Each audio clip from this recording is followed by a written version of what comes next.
নমস্কার তোমাদের সবাইকে সানাস মাইল এডুকেশন সেন্টারে স্বাগত জানিয়ে আজকের ক্লাসটি শুরু করছি।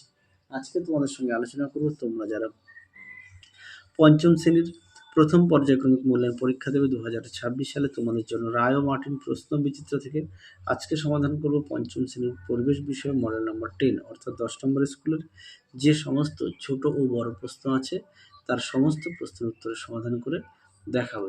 চলো দেরি না করে মূল বিষয়ে যাওয়া যাক।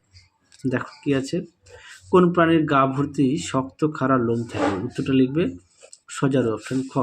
যদি দেখো ওআরএস বানাতে প্রদত্ত কোনটি লাগে? উত্তরটা লিখবে নুন, চিনি ও জল, অপশন ঘ।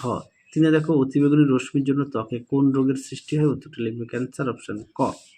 চারে দেখো নখ ফ্যাকাশে হয়ে যাওয়ার কারণ হলো? উত্তরটা লিখবে রক্তাল্পতা, অপশন ঘ।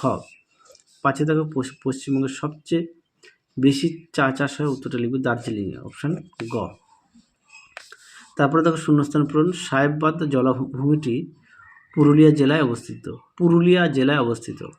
দিয়ে দেখো পাহাড়ের ছোট ছোট ঝর্ণাকে ঝোড়া বলে।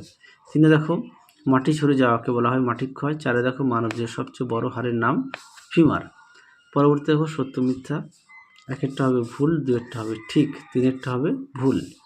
তারপরে দেখো চার দাগের প্রশ্নের উত্তরগুলি কি আছে।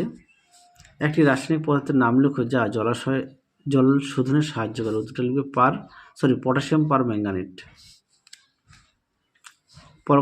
পরবর্তী দেখো কি আছে, আকর্ষকী এটি কি কাজ করে? দেখো প্রশ্ন উত্তর।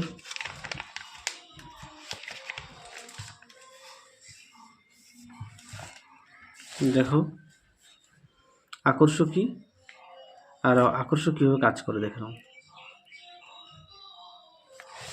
পরবর্তী দেখো কি আছে, যক্ষা রোগের জীবাণু কবে আবিষ্কার হয়? উত্তরটা লিখবে প্রায় 130 বছর আগে। যক্ষা রোগের উপসর্গগুলি লেখো। দেখো প্রশ্ন উত্তর দেখে নাও।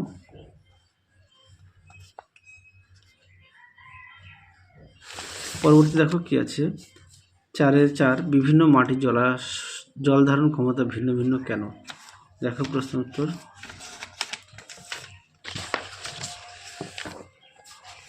দেখে নাও, উত্তরগুলি সুন্দর করে দেওয়া আছে, তোমরা অবশ্যই পড়ে নিয়ে লিখবে। পরবর্তী দেখো মেরুদণ্ডী প্রাণী কাকে বলে? উদাহরণ দাও। দেখো প্রশ্নের উত্তর।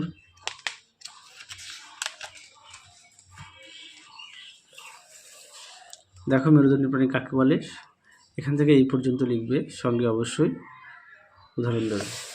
পরবর্তী দেখো কি আছে, কম্পোস্ট সার জৈব না অজৈব সার? উত্তরটা লিখবে জৈব। মাটিতে মিশে থাকা জৈব উপাদানগুলি কী কী? উত্তরটা লিখবে কেঁচো, ছত্রাক আর ব্যাকটেরিয়া। তাহলে চলো আজকের মতো এখানেই সমাপ্ত করছি। আবার দেখা হবে খুব শীঘ্রই তোমাদের পরবর্তী ভিডিওতে। তোমরা সবাই সুস্থ থেকো, ভালো থেকো। আজকের মতো টাটা।